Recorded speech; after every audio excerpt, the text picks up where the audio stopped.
Okay, students, now we're going to get into Module 2.3 about budgeting and spending. Hopefully you watched that Bank of America video on better money habits, and we're going to continue with that. By the end of this unit, you should know the importance of setting your budget. You should understand the major types of expenses. You'll realize why setting spending priorities is so important, and will make you familiar with some budget tracking systems. First of all, I want to ask you about yourself and your own spending habits. Do you even know how much you spend monthly? A lot of people don't. Are you careful with your money? Are you tight with it? Or do you burn through it as soon as you get it, like some people do? The biggest question we want you to avoid is, are you one of those people who find yourself always broke by the end of the month? We'd like to avoid that. So the solution to this is by developing a budget, putting together your financial puzzle, if you will, but it takes some work. It takes some planning. One of the hardest parts is you have to be disciplined. And of course, you got to make some tough decisions. But if you don't do these things, you're very likely to have to work harder and you'll have less spending money. Budgeting is critical because what you do with your money is just as important as earning more money. So some basics about budgeting, and these steps closely follow the Bank of America video's steps with one minor change. First of all, you got to start with your take-home pay, your net pay, not your gross pay, because you do have to pay taxes, so we want to focus on your take-home pay. You've got to subtract out debts first before you even look at living expenses, because getting into debt is a big problem. You got to pay down your debts, student loans, car loans, those types of things, before you even look at things you can buy for yourself. Stay out of debt. It's a big problem for a lot of Americans. Accurately list your living expenses. We'll show you how to do that. And of course, you've got to prioritize your needs, distinguish your needs from your wants. And so then we are going to track your spending, and that takes a lot of discipline. It's not easy to do, but it's very valuable. And this is the one different goal from the B of A video. We want you to set long-term goals and then control your monthly spending so that you can reach those goals. The Bank of America video, the Better Money Habits video, did not have this as goal 6, and we think this is very important, so we've changed that for you. Now, to make these things happen, you've got to be as accurate as possible, as we mentioned up here in number 3. We want you to make conservative estimates when you aren't sure, because nobody knows exactly what your expenses are every month. Conservative means err on the safe side. In other words, be pessimistic. If you spend close to $275 a month on food, call it 300. Round up for your expenses, round down for income. Don't estimate you're going to have more income than you really are going to have, and don't underestimate your expenses. Okay, so being conservative will make sure you don't get some unexpected surprises in your budgeting process. And of course, you've got to choose a system for tracking your expenses. If you don't do that, you're just not going to be able to budget as well as you would if you do have a system. Okay, so let's talk about understanding your expenses. Fixed expenses is the first category. Okay, that'd be like a car payment or your monthly rent for this nice one-bedroom apartment you see here. Variable expenses change with time. They vary. Okay, so your groceries, if you buy food every month, maybe it's $200 one month, maybe it's $250 the next month. Dining out with friends, if you go out less, then you can cut those costs and you can control them. Okay, periodic expenses are things that pop up once or twice a year, sometimes quarterly or 4 times a year. Things like insurance costs. You typically pay that once a year. You can get on a monthly installment plan, but I want you to notice this icon here too, this image. Insurance is hard to figure out. We know what clothes are and all that, but the insurance here, this is like an umbrella that protects your money. Insurance is a risk avoidance policy. And with taxes here, sometimes you get a tax bill when tax season comes. You want to make sure you set aside money so that you don't get a tax surprise when tax season comes. So these are what we call periodic expenses. We'll talk more about those in a little bit. With your fixed expenses, you can accurately estimate these because they don't change. That's what fixed means. Your car payment should be the same. Your rent should be the same every month. But even then, we want you to be conservative, as we said. If your monthly rent is $890 a month, well, round it up to $900, and then you got a little $10 cushion in there. Okay, you're calling it $900. It's a little bit higher than it actually is, but for the purposes of budgeting, that's okay. As long as you're overestimating your expenses and underestimating your income. That's good budgeting. It's conservative financial management. If your car payment is $317 per month, some people would just say, yeah, it's about $300. Well, then you're losing track of the $17. We would say call it $320 or even call it $325. Use nice round numbers like this for your estimating because it's better to be generally correct than to manage all these details and be what we call precisely wrong. Okay, so round these numbers off, but be careful. Round your expenses up, round your income down. That's conservative financial planning. Okay, your variable expenses. These ones are difficult because they do change. They're not so easy to estimate, but you can control them. So if you have a $350 food bill one month, and usually it was only $250, you want to average that in. You want to try to change that. If you had a month where a lot of friends were in town, you went out a lot, and those costs got up, well, you can want to try to reduce those. Be careful with your spending. The best way to estimate them is to track it for several months and then take the average, because there'll be some up and downs every month. It's not going to be the same every month. All right, but take several months and track it. One thing that surprises people who are right out of college or right out of high school and living on their own for the first time is utility bills. Sometimes you got to pay for water, especially if you live in a house. Apartments usually pay for that, but your utility bill for electricity or gas, this can go up dramatically if you are home a lot during the summer and you got the air conditioning running all the time. Okay, getting the trash picked up if you own a house, that's sometimes an expense that people don't expect. And cable TV, for those of you who still get cable TV, if you order movies online, they're not cheap, and that cable TV bill can spike up as well. So watch for seasonal spikes in expenses, especially related to the weather or air conditioning, or if you have to water a lawn, you own a house, the water bill can go up quite a bit.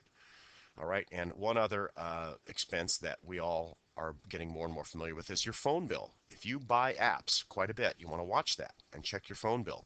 You also want to be careful if you're using a ton of data. Make sure that you check your phone bill regularly.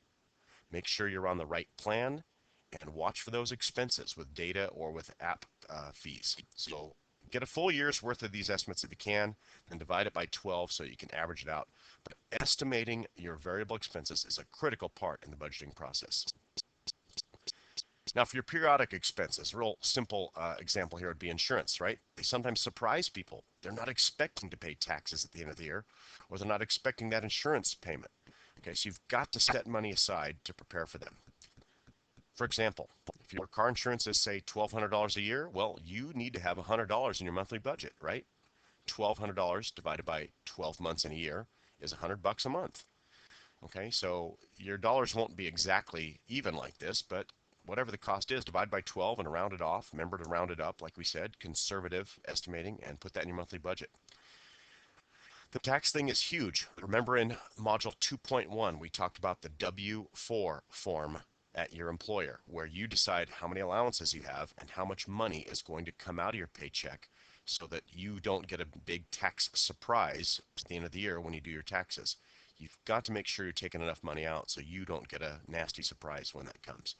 Okay, so hopefully you're doing that, but just to be sure, you might want to set aside a little bit of money to cover taxes in case you do get a bill at the end of the year if you had too little taxes taken out of your gross pay. Now, tracking your spending takes some discipline. It's not easy to do. You've got to choose a systematic method for keeping track of where your money goes. So there's some common methods here. People sometimes just put receipts in envelopes. Okay, I've seen very wealthy people do that, even though it's kind of low tech, and they just throw all the receipts in a drawer, and at the end of the month, they put it in envelopes and they categorize it, and so they can track their spending. A lot of people use online bank accounts or paper bank statements to check your spending. You can put it all in a spreadsheet. That requires some data entry and some spreadsheet skills, but that's very, very doable. And a lot more people are going to financial software on their home computer or using an online app that they can use at home or on their phone or tablet. So of these methods, they all have pros and cons. This envelope method with receipts, you keep all the receipts, you throw them in envelopes, and you categorize them and total them up once a month or once every couple months, and you check your spending and how it compares to your actual budgeted amounts. In other words, if you add up all your meals and entertainment and it's way more than you budgeted, well, that's when you make a lifestyle change. That's when you have to prioritize. If you find out that your parking fees, because you have to park somewhere downtown and pay fees, if those are higher than you expected, you change your budget and hopefully you can change your spending too. That's why we do it.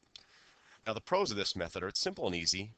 It's low tech. You don't need any tech skills, and there's not really any software you need. The cons are sometimes people forget to get receipts. Sometimes you can lose receipts or you just don't collect them all. It's paper intensive. It can be messy, okay? But if you have these envelopes and you set them aside in a safe place, it can be easy to do. And of course, you got to add them up by hand. So there's pros and cons to all these methods. If you have an online bank that has real good online statements, or if you want to go through paper statements, you would look at each monthly statement, compare your actual spending by category to your budgeted amounts.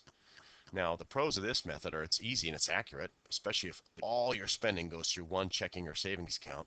And actually, some institutions will track these things and put them into buckets for you or categories. They'll list the food, they'll list the restaurants, they'll list the clothing, they'll list the travel expenditures for you if you have to travel a lot. A lot of Visa debit cards and credit cards will do that for you. And depending on your bank, okay, this may be a feature that they offer. The cons are, well, you got to have online access. Most people do. And you can't always tell what expenditures are. For instance, this check here for $52. If I can click on this link on my online statement and it shows me a copy of the check, I can remember, I can see what it is. But it's only there for a year, so you can't always tell going back that far. And not every online bank will have this type of access for you. I hope they do. I hope you can click on it and see exactly what this check was. Here's one we hope you remember, $2,700 approximately. But hopefully you can understand what those checks are. But not always. You can't always tell what the expenses were for. A spreadsheet. Well, you can enter data into a spreadsheet. There's free spreadsheets out there, and this can be very effective because it's a flexible tool. You can do a lot of forecasting with it. The cons are, well, you got to have some skills with spreadsheets, and you got to enter some data in that is required. But it's very effective because you can actually track your spending and actually see exactly where it's going. This is probably the most likely option for most people today. There's a lot of online apps. This is one from DaveRamsey.com. He's a personal finance guru, and he's got a tool here where you enter in your budget information, and right up here you'd put in your income up here, okay, and it would show you how much is left after you put in your expenses here. One of the cons is that it's not always flexible. If this model can't be changed to fit your needs, but he's got most of the good categories here, and I think there's a miscellaneous one down below the screen here if you scroll down. But you can put in all these categories, and it quickly shows you how much money is left. So if all your expenses are adding up to more than your income up here that you put in, clearly you've got to cut your expenses or go get a second job.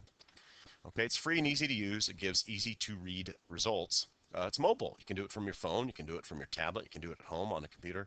Of course, you need web access, and of course, you can't change it because it's somebody else's tool. Now, this Dave Ramsey tool is not the only one. There's lots of them out there. But if you do a quick search for online personal finance budgeting tools, you'll find a whole bunch of them, and they're pretty helpful. Okay. This last couple slides, I want to talk about long-term goals because a lot of people have dreams. Very few people actually set goals. And even if you struggle to reach your goals, you're still going to achieve more than somebody who never even sets a goal. And way too many people go through life without setting goals. Okay, if that goal is you want to graduate from college, or you just want to get out of debt, maybe you got a killer vacation plan that you really want to take with some friends, maybe you want to buy a house someday. You've got to set goals. A goal is nothing more than a dream with a deadline. But if you don't set goals, you're far less likely to be successful. How do you reach that goal? Well, whether it's a college education or a vacation or a house, you've got to get accurate estimates of the actual cost.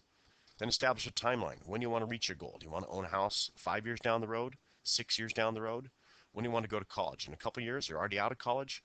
When do you want to take that vacation? Set a timeline. And then you've got to calculate how much money you've got to set aside every month to reach your goal and put that money in a place where you're not going to spend it. Remember earlier in this unit we talked about savings accounts versus checking accounts? Well, put that money in a savings account where you're less likely to tap into it and spend it. Okay, so you've got to have some discipline. Avoid those monthly $5 Javas. Maybe you don't go out to In-N-Out Burger as often as you'd like to. Maybe we don't buy those fancy new shoes that you saw. Okay, maybe it's not the designer jeans that you want. It takes discipline. And discipline is simply choosing what you want most over what you want right now. So have a goal. If you don't set a goal and distinguish what you want most over what you'd like right now in the moment, you're less likely to achieve long-term financial success. And this can have a huge impact on the quality of your life. So set goals, have some discipline, have a system to help you reach those goals, and be much better off. So now we've ended Module 2, including 1, 2, and 3. And so you should understand these objectives, and you're ready to take the quiz and move on. Good luck to you with it.